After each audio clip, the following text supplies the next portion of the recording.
Hi guys, Alec, Peirce, Scuba, Tech Tips again. And here we are again with another tech tip as a direct result of your comments. So keep those comments coming.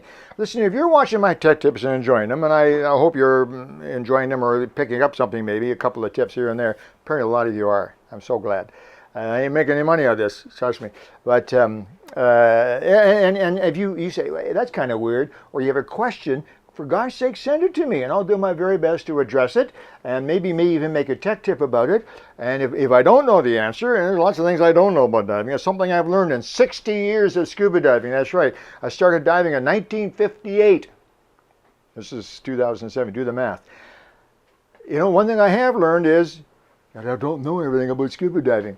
However, if I don't know the answer or can't give you some ideas, I'll find something.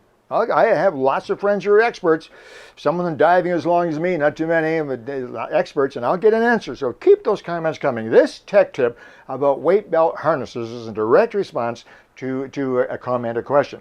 I've done a couple of videos about weight belts and a couple of videos about different types of things related with weights. And how to thread the buckle, stuff like that. And so as a result, people watch that and say, hey, what about, and they send me a comment. Here's a comment. There's one of our readers out there, and maybe it's you. Yeah, you, I'm talking to you. Anyway, one of my viewers out there said, I don't have any hips, and my butt isn't very big either.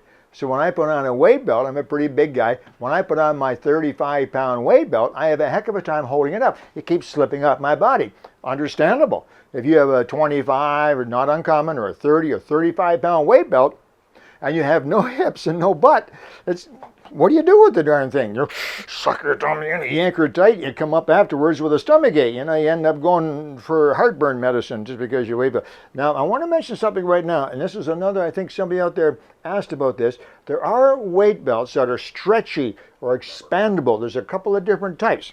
In the old days, rubber weight belts were quite common. Looked like a standard weight belt until you picked it up and you realize it's rubber and you could stretch it. Strong rubber. It didn't stretch much, but it stretched, you see. And they were really, really handy. So if you're having a problem like this, check in with your local dive store. They still sell them. They need to know where to look. Trident. Remember that name. Tell them to look in Trident.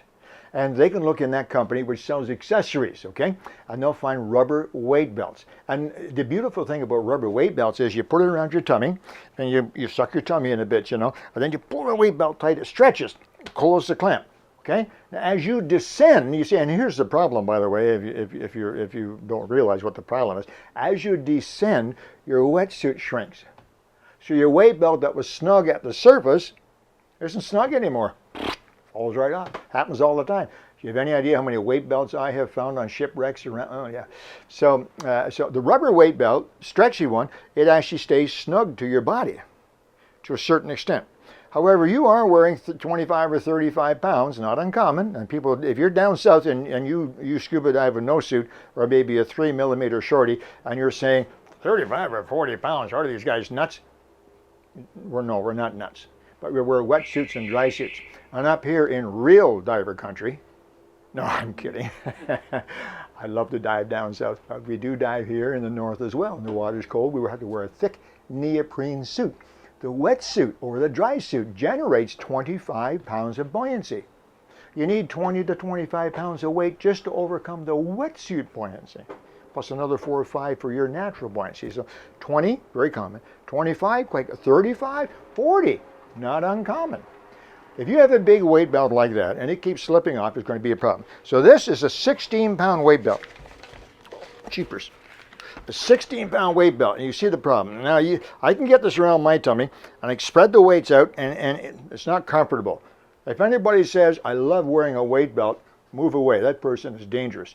But, you know, you have to do it. Once you're in the water, it's not so bad. But this is a 20-pound weight belt, 16-pound weight belt. Okay?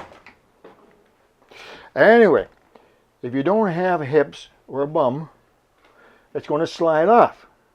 What do you do? Well, here's what you do. Here's one thing that you can do.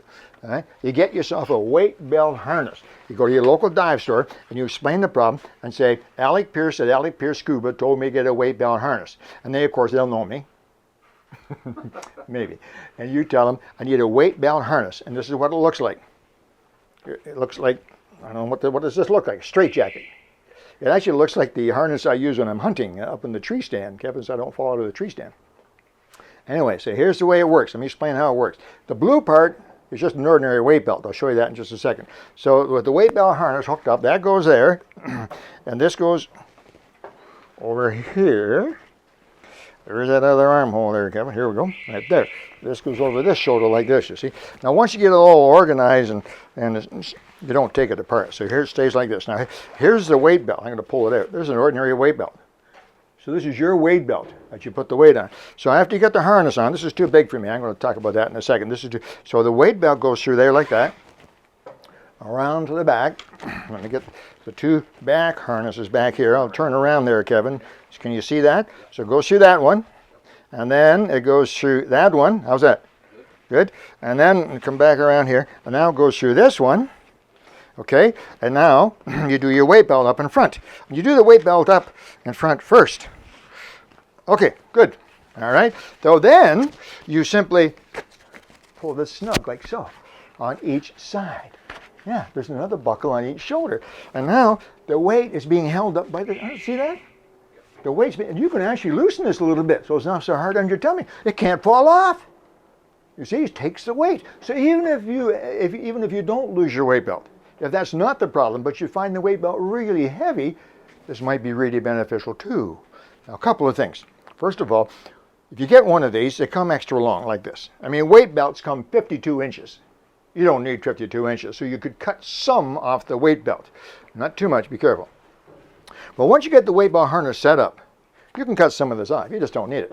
So you cut through this weight belt material, round the corners a little wee bit, so it's easier to go through the buckle, and then use a lighter or a soldering iron to burn the edges so they don't fray. And then this will go in there quite easily. So take care of that, and it looks a lot better. You see, you get rid of all that. Same on the back. There's extra on the back, I think, too. So now the weight belt, you see? Perfect. And now the obvious question is, oh, that's not safe. Suppose I need to get rid of my weight belt. Suppose I have to dump my weight belt. It's not safe. Well, it's a good point. Because as you all know, in diving you learn that your weight belt needs to have a quick release buckle on it, right? So that in an emergency you can dump your weight belt. Now, first of all, let me explain that is not likely going to happen. I don't know how many of you have had to dump your weight belt. It does happen. I've been diving for a very, very long time. I was awarded a few years ago the Platinum Pro 5000 Dive Award, which part of qualifying for that award, which is great that they offered that to me. It means that you've done at least 5,000 dives. I've done substantially more than 5,000 dives.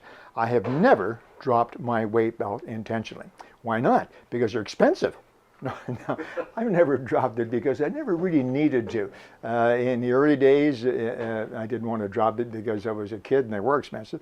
And now as I became a better diver and BCDs came along and so on, so it's very unlikely you will ever need to drop your weight. But you're right. We should be prepared for that contingency. So what do you do to make sure that your weight belt is safe? You're going to drop it. Well, the weight belt hasn't changed. You see, can you see here, Kevin? Does that show that? The weight belt doesn't change. When you pull the weight belt buckle, it pops apart. But it's still held on your shoulders. That's what these are for. Pop, pop, and the whole thing falls off. Gone. Just like that. Drops to the bottom. So the harness has two quick release, one on each shoulder and the weight. So it still is quick release. Even with the BCD on, it'll still quick release. You have to try it and get it organized and try it. And they're not expensive.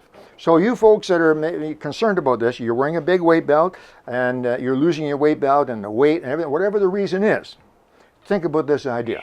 A weight belt harness just might be the answer. Okay, I hope there's some ideas in there, some thoughts for you. Keep the comments coming, and thanks for watching. Alec, Peirce, Scuba.